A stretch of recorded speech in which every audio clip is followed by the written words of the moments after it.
Alors un grand bonjour à chacune et à chacun. Quelle force de se rassembler pour célébrer Dieu ensemble et s'ouvrir à ses bons soins pour nous. Merci à Sarah Kim à la tribune, grand merci à Aurore Saglio et Béatrice Claireau-Mazir pour leur invitation. C'est vraiment une joie d'être parmi vous ce matin, avec en particulier cet événement qu'est l'inauguration de la restauration de la grande sacristie.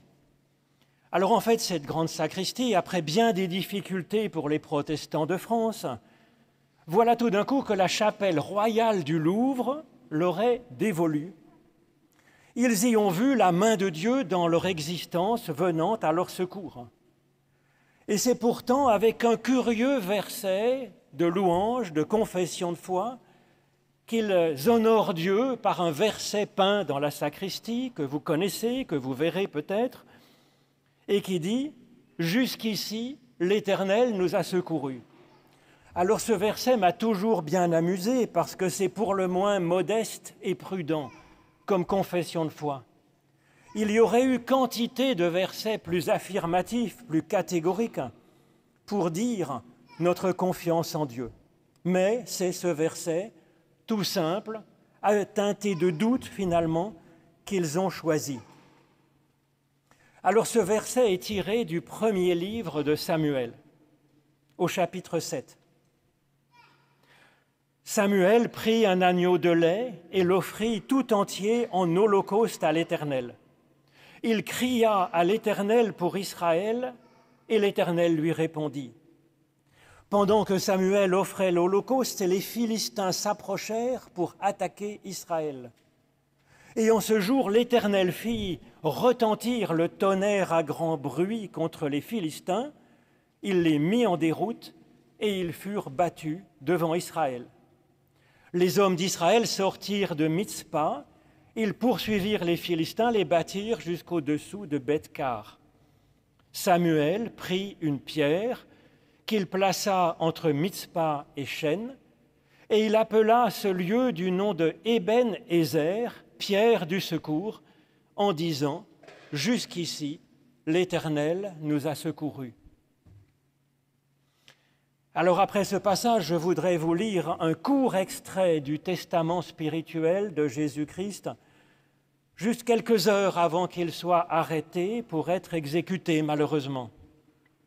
C'est dans l'Évangile selon Jean, au chapitre 14, les versets 15 à 17. Jésus dit « Si vous m'aimez, vous garderez mes paroles, et moi je demanderai au Père de vous donner un autre défenseur, afin qu'il soit avec vous pour toujours. L'esprit de vérité, ou de fidélité, pourrait-on traduire. L'esprit de fidélité que le monde ne peut pas recevoir parce qu'il ne le voit pas et ne le connaît pas, mais vous le connaissez, parce qu'il demeure auprès de vous et qu'il sera en vous. Ô Éternel, par l'étude de nos Écritures anciennes, ouvre-nous maintenant, chacune et chacun, à ton souffle de vie, au nom de Jésus-Christ. Amen.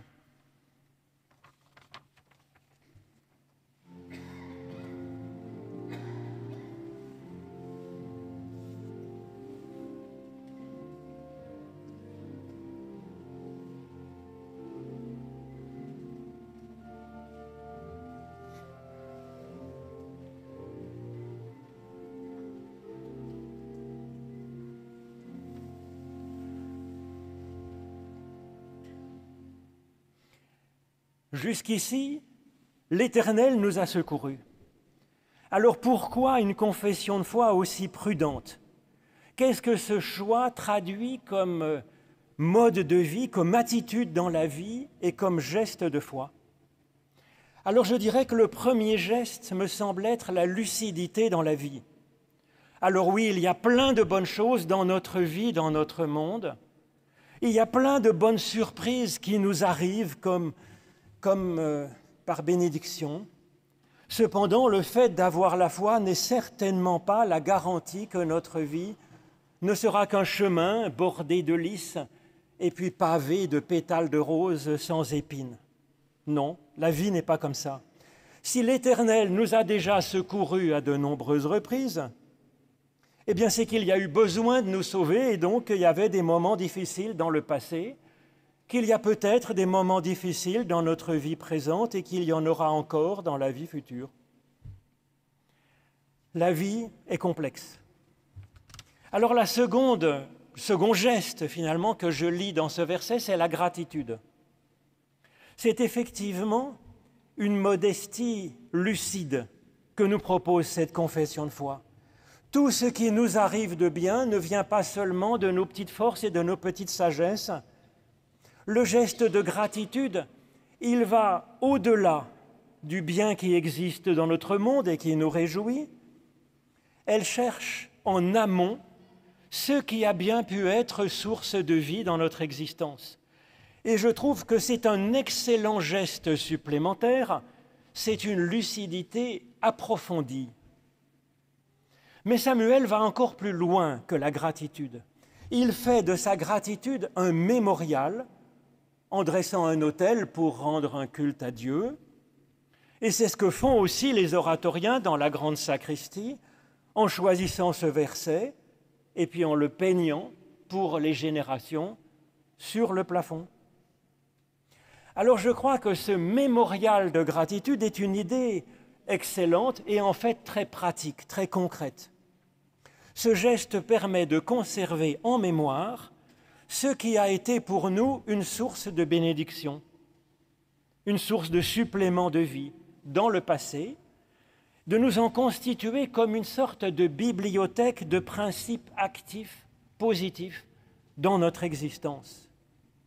Et puis d'y reconnaître les traces de Dieu, c'est-à-dire de quelque chose qui dépasse simplement l'humain. Alors ce geste, il semblerait a priori un geste croyant, un geste de foi, mais il n'est pas réservé aux croyants.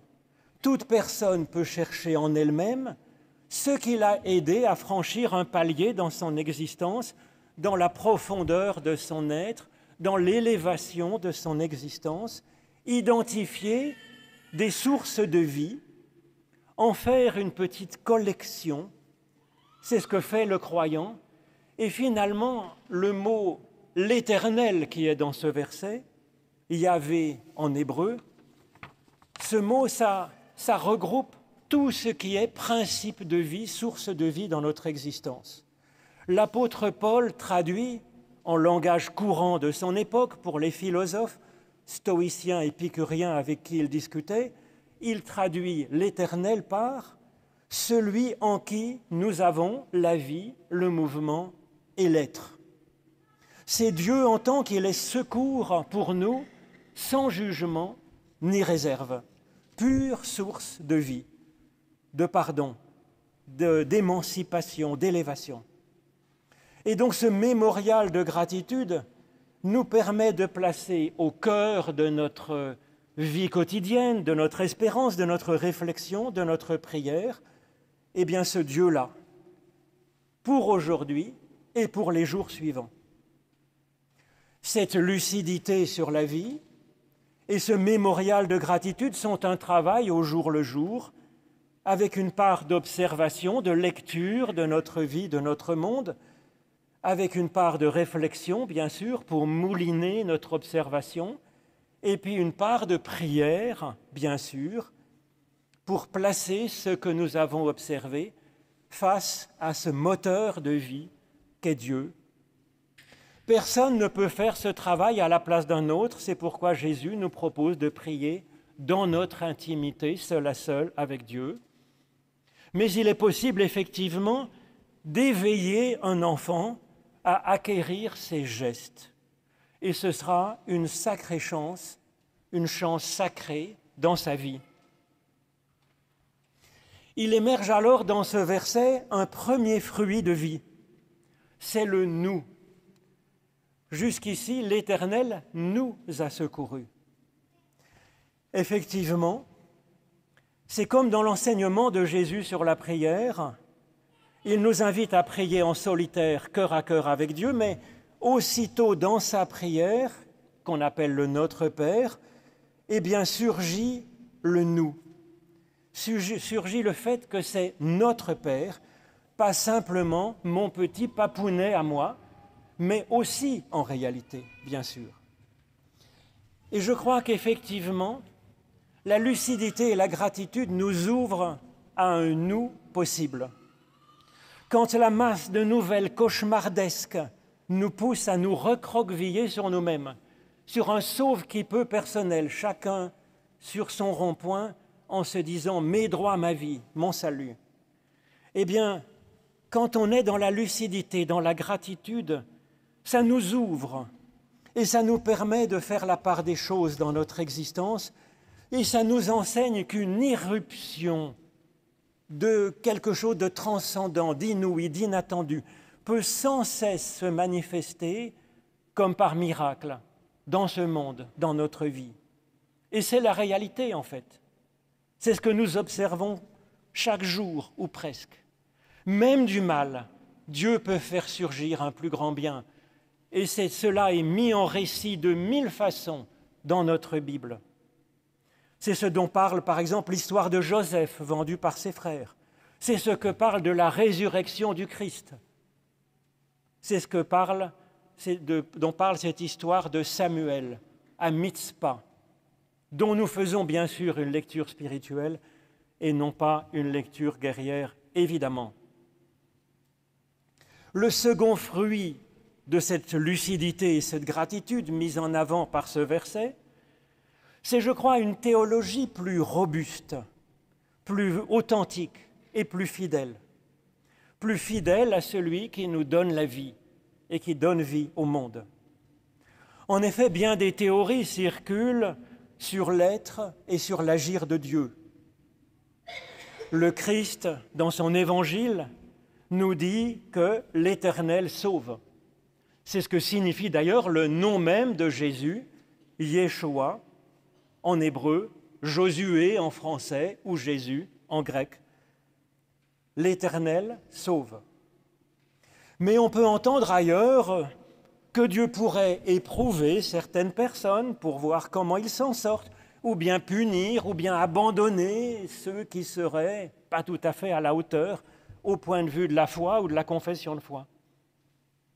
Comment savoir? Qui a raison? Eh bien, ce verset, jusqu'ici, l'Éternel nous a secourus, propose de faire une théologie expérimentale.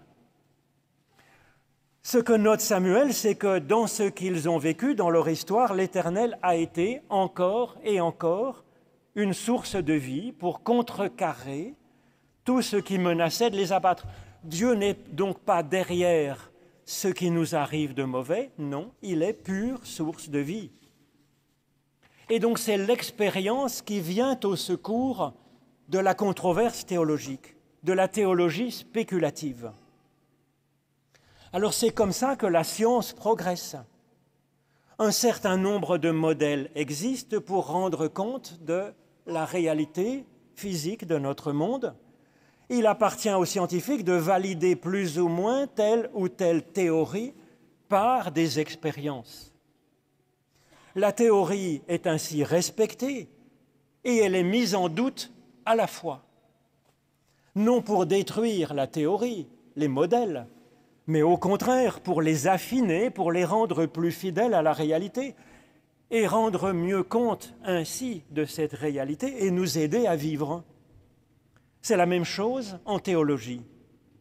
C'est pourquoi la confession de foi de Samuel est ici à la fois affirmative et modeste. L'hypothèse d'un Dieu qui fait des miracles de vie dans notre existence, elle est bien une théologie qui est validée par l'expérience de Samuel et par l'expérience de bien d'entre nous, bien sûr. Seulement, par principe, Dieu est toujours au-delà de ce qu'on peut en dire, de ce qu'on peut en penser. Et donc, il est bon de le respecter, de respecter cette différence entre nos théologies, aussi affinées soient-elles, et la réalité de l'idée de ce qu'est Dieu lui-même, en tant que, au-delà de tout ce qu'on peut dire. Et comme ça, d'éviter de tomber dans une sorte d'idolâtrie dogmatique. Notre théologie se nourrit de ce que nous entendons sur Dieu, dans la Bible du haut de cette chaire, dans nos discussions, dans 1000 livres et débats que nous pouvons avoir, et c'est formidable. Mais nous mettons ensuite personnellement notre théologie à l'épreuve de notre expérience de vie, au jour le jour, et je pense que c'est comme cela qu'il faut avancer. Une théologie à la fois théorique et expérimentale. Alors évidemment, ça demande du courage de se remettre sans cesse en question, nous, notre théologie, nos modèles, ce que nous avons toujours pensé comme étant the vérité, avec un grand Z, dans le domaine si profond qu'est la foi, qu'est l'éthique. C'est un courage qui n'est pas forcément évident. Ce courage nous vient du fait que nous avons appris du Christ et que nous avons expérimenté nous-mêmes dans l'humanité que l'Éternel nous est effectivement favorable, sans condition et pour toujours. Mais reste encore une étape au-delà de ce verset finalement, au-delà de notre expérience de Dieu venant à notre secours. C'est le Christ qui nous y ouvre. C'est le don de l'Esprit que nous fêtons à Pentecôte en ce moment. Alors l'Évangile selon saint Jean l'appelle Paraclet, le consolateur, le défenseur. C'est un principe actif de résilience qui est à recevoir pas simplement comme venant de l'extérieur pour nous aider, mais qui est en nous, à l'intérieur de nous-mêmes. Un principe actif. Alors le monde ne peut pas le recevoir parce qu'il ne le voit pas, il ne le connaît pas, dit Jésus. C'est un des grands handicaps de notre époque, je pense, même si c'était encore pire du temps de Jésus, certainement. La méconnaissance de Dieu, aussi bien théorique que pratique. Un manque de théologie, un manque d'introspection, un manque de prière, un manque de partage entre les générations pour bénéficier de ce qu'ont découvert les générations passées. Mais vous, nous dit Jésus, vous le connaissez parce qu'il demeure auprès de vous et qu'il sera en vous. Alors comment le connaissons-nous, ce Paraclet? Alors par le témoignage du Christ, même si nous n'avons jamais senti l'aide de Dieu dans notre existence, ce qui est une expérience quand même, j'allais dire, partagée par peut-être 50% d'entre vous. Donc en même temps, ce n'est pas obligatoire, en même temps, ce n'est pas quelque chose de rare ni réservé à des illuminés improbables. Mais nous pouvons en tout cas repartir de cela, du Christ. Nous pouvons repartir du témoignage de notre grand-mère, d'un conjoint, d'un ami. Si vous m'aimez, dit Jésus, vous garderez mes paroles. Ces paroles et sa vie parlante ont été un signe de ce Dieu qui marche avec nous comme pure source de vie, de pardon, de relèvement, de résurrection. Cela nous invite à la lucidité et à discerner avec modestie les traces de l'action de ce Dieu dans notre existence, les traces d'une puissance de vie qui nous dépasse dans tant de belles choses, dans ce monde, dans l'univers avec le télescope Webb qui a été planté à mi-chemin du Soleil, à travers ce que nous pouvons vivre les uns avec les autres, ou dans la foi. Oui, nous pouvons dire alors, jusqu'ici, l'Éternel nous a secourus. Et nous pouvons alors commencer à nous préparer à ce saut que nous propose le Christ. Discerner que cette puissance de salut, elle n'est pas simplement à contempler autour de nous ou dans notre histoire, mais qu'elle est à recevoir en nous. C'est plus seulement une attente de la bonne providence de Dieu, même si ça nous est arrivé, bien plus que nous ne l'osons l'affirmer. C'est une sorte de puissance d'auto-guérison de notre être. Cette auto-guérison, ce n'est pas quelque chose de complètement abstrait, bien entendu, là aussi, c'est une expérience très concrète. Si on s'égratigne, bon, je ne dis pas se couper un doigt, si on s'égratigne la pulpe du doigt, Ça va se guérir tout seul. Et il y a même nos empreintes digitales personnelles qui vont se reconstruire peu à peu. Et notre téléphone, si on a une vieille génération de téléphone, va s'ouvrir avec notre doigt encore. Le Paraclet, c'est quelque chose comme cela, comme cette puissance d'auto-guérison, de croissance, mais pas à l'échelle de la surface de notre corps, à l'échelle de notre être tout entier, y compris les dimensions les plus profondes que sont notre personnalité, notre morale, notre foi. Avec cet esprit, il n'y a plus de jusqu'ici, c'est du pour toujours. Pas un pour toujours théorique. Bien des personnes que j'ai rencontrées, que vous pourriez interroger, ont partagé cette expérience en particulier dans des époques qui sont infiniment plus dures que l'époque à laquelle nous vivons et dans des épreuves de vie qui malheureusement ont été vraiment épouvantables. Elles peuvent témoigner que l'Éternel, effectivement, est plus fort que tout dans notre existence. Mais déjà, nous avons quelques gouttes de cet esprit en nous, au plus profond de notre âme. Le découvrir nous permet de mieux l'activer dans notre être et de pouvoir commencer à prier pour que l'Esprit augmente en nous. Amen.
Donc un grand merci pour ce Bis du bei mir de Jean-Sébastien Bach. D'abord, c'est magnifique, mais en plus, je viens de vérifier, Bis du bei mir en allemand, ça veut dire « si tu es avec moi ». Et donc ça va tout à fait bien avec ce verset de la grande sacristie, de voilà, construire avec vraiment cette beauté, cette louange, de construire une confiance dans notre vie. Et je vous propose, pour prolonger cette méditation,